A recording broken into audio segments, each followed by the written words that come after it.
Sunday সকালে মিমু আমাকে বলছিল যে ওর বন্ধুর সাথে একটু বঙ্গাইগাঁও যাবে, একটু কাজ রয়েছে।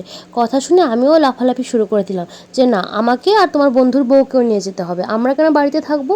তারপর কথা মতোই কাজ, চলো আমরা চারজন মিলে বেরিয়ে পড়লাম বঙ্গাইগাঁও উপলক্ষে। কিন্তু বন্ধুর বউ বলছিল যে চলো আগে একটু অভয়পুরে যায়। তার জন্য প্রথমে আমরা পৌঁছে গেছিলাম অভয়পুর রিসর্ট। আর মিমু বলছিল যে দেখো আজকে প্রচুর ভিড়, তারপর এতটা গরম, সেদিনের মতো মজাটা পাবে না। যারা আমার কন্টিনিউ ভিডিও দেখো তারা জানো যে আমি আগেও এই রিসর্টে এসেছিলাম। তো আজকে প্রচুর ভিড় ছিল আর সামনে থেকে কতগুলো স্টল বসেছিল, সেখান থেকে প্রথমে আমরা ফুচকা খেয়ে নিয়েছিলাম।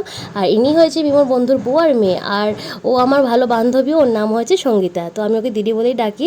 তারপর দেখো এখানটায় ওরা বোটিংয়ের জন্য মানে গেছে আর কি, ওরা বোটিং করবে, কিন্তু আমি যেহেতু পুচকু ছোটো আর কি, তার জন্য বোটিংয়ের প্ল্যানটা আমি ক্যান্সেল করলাম।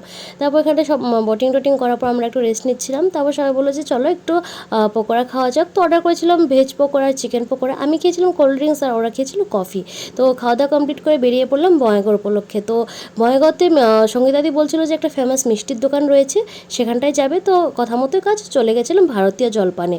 আর মিষ্টির দোকানের অ্যাম্বিয়েন্সটা ভিতর থেকে সত্যি ভীষণ সুন্দর, আর এত ধরনের মিষ্টি ছিল আর সবকটা দেখতে এতটা লোভনীয় লাগছিল, আমার তো সবকটাই খেয়ে নিতে ইচ্ছে করছিল, কিন্তু সেটা তো পসিবল না। তো অর্ডার করেছিলাম রাবড়ি আর সঙ্গে কচুরি। তো রাবড়িটা তো ভীষণ টেস্টি, আর কচুরিটার তো টেস্টের কোনো কথাই হবে না। তো খাওয়া দাওয়া কমপ্লিট করে এবার সবাই বলছিল যে হাভেলি যাবে, আর এইখানটা আমার মেয়েকে দেখো, ও ভাবছে যে আমাকে কেন কিছু খেতে দিচ্ছে না। তো দেখো তারপর এবার হাভেলির প্ল্যান হলো। তো হাভেলি নামটা শুনে আমি তো ভীষণ এক্সাইটেড হয়ে গেছি, আর পৌঁছে তো আমি ডাবল এক্সাইটেড। দেখো হাভেলিটার নাম হচ্ছে হেরিদি হাভেলি, আর এখানটায় ঢুকে পুরো পাঞ্জাবের ফিল আসছিল, আমার মনে হচ্ছিলো যে পাঞ্জাব চলে এসেছি। তো বাইরেটা যতটা ভালো দেখতে, ভিতরটা তার চাইতে বেশি সুন্দর। আর এখানটায় এসি নন এসি সব রকমেরই হলরুমেরই রয়েছে, হলরুম রয়েছে আর কি। তো আমরা এখানটায় এসি রুমটাই প্রিফার করলাম। এই হাভেলিটা সত্যি ভীষণ সুন্দর, তো আমি সবাইকে বলবো তো আও কবি হাভেলি পে। তো তারপর এখানটায় বসে এবার আমরা খাবার দাবার অর্ডার করব। তো মেনুতে এত রকমের আইটেম ছিল, মানে ডিসাইডই করতে পারছিলাম না কি খাওয়া দাওয়া হবে। আর এখানটা হাভেলির দেখো পিছনে এই ধরনের একটা, হাভেলিটার পিছনে আর কি এই একটা গ্রাউন্ড রয়েছে, এটাও ভীষণ সুন্দর, রাত্রিতে ভীষণ ভালো লাগছিল দেখতে। আর তারপর দেখো এখানটায় সঙ্গীতা দি আর মেমোর মিলে ডিসকাস চলছিল যে কী অর্ডার করবে, কারণ মেনুতে তো এত রকমের আইটেম, কোনটা ছেড়ে কোনটা খাবো সেটাই ভাবছিলাম। আর এখানটায় অর্ডারটা করে দিয়ে আমি সোনা আমরা দুজনে মিলে ওয়েট করছিলাম খাবারের জন্য। ও ভাবছে যে এবার নিশ্চয়ই আমাকে খেতে দেবে।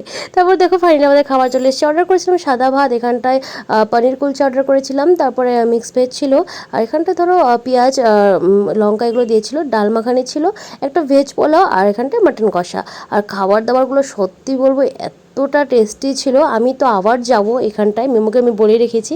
তো খাওয়া দাওয়া কমপ্লিট করে হাভেলির ফ্রন্টে একটা লস্যির স্টল আছে, ভেবেছিলাম লস্যি খাবো, কিন্তু আমি প্রচুর খাওয়া দাওয়া করে নিয়েছিলাম তো লস্যি খাইনি। তো মেমো খেয়েছিল একটা লেমন সোডা। খাওয়া দাওয়া কমপ্লিট করে চলে এলাম বাড়িতে। ভিডিওটা ভালো লাগলে লাইক করে দিও। Thanks for watching, by.